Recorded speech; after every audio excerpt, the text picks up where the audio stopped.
UC San Diego was actually one of the first programs to study this specific treatment.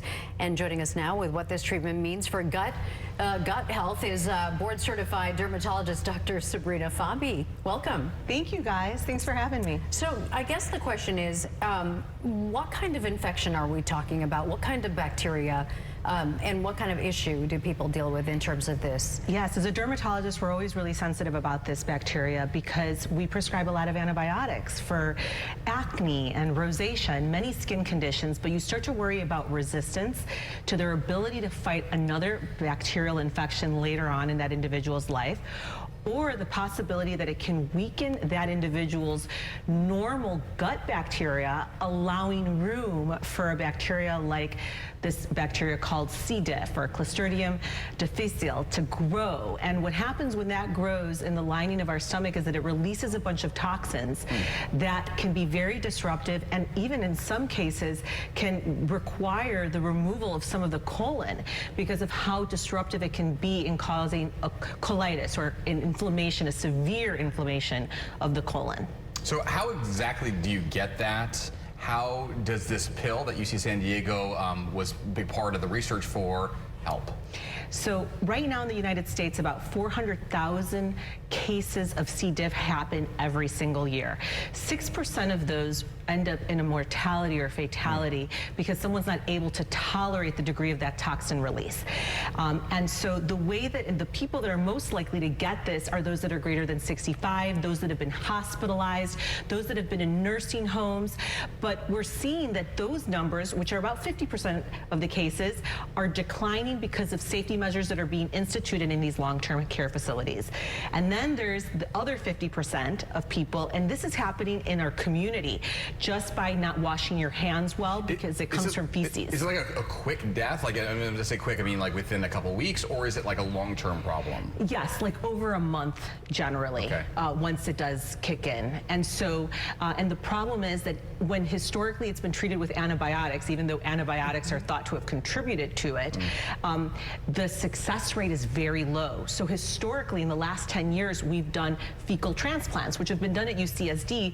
They take one person's stool, they clean it, rinse it, make sure it's free of parasites, viruses, and bacteria, and then they actually reintroduce it to somebody who's unhealthy. And so we've been doing these fecal transplants through colonoscopies, but it's very invasive. So this pill is extraordinary in that you just have to take 4 tablets a day for 3 days. You don't go through this invasive procedure that has its own risks associated with it, and you get a clearance of up to 88%.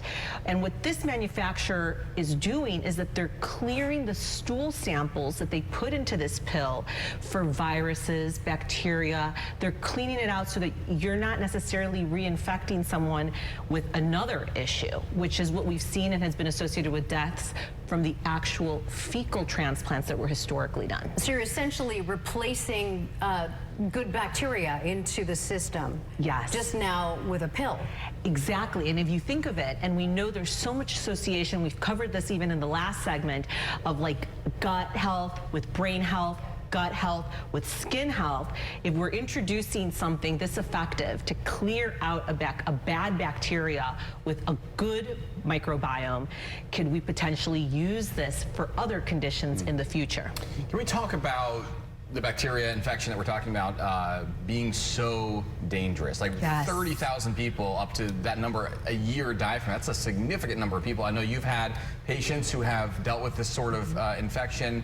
Why does it have such a high fatality rate? Because of the toxins that it releases. So it is so lethal in that it releases these toxins that disrupt and kill everything in your colon. And so then you're not necessarily taking in your nutrition, like your nutrients, your electrolytes, the water that you're drinking. So you in yourself are just not healthy to be able to fight the infection that you already have. Does it take a long time for doctors or even people to realize this is the problem they're dealing with? Does that contribute to Because the symptoms can be... The symptoms can almost feel like a food poisoning, right? You can have severe nausea and vomiting and diarrhea and not make the association that it may have been because you were recently on antibiotics, or you were recently hospitalized, or you were recently in a long-term care facility, that you don't make that association.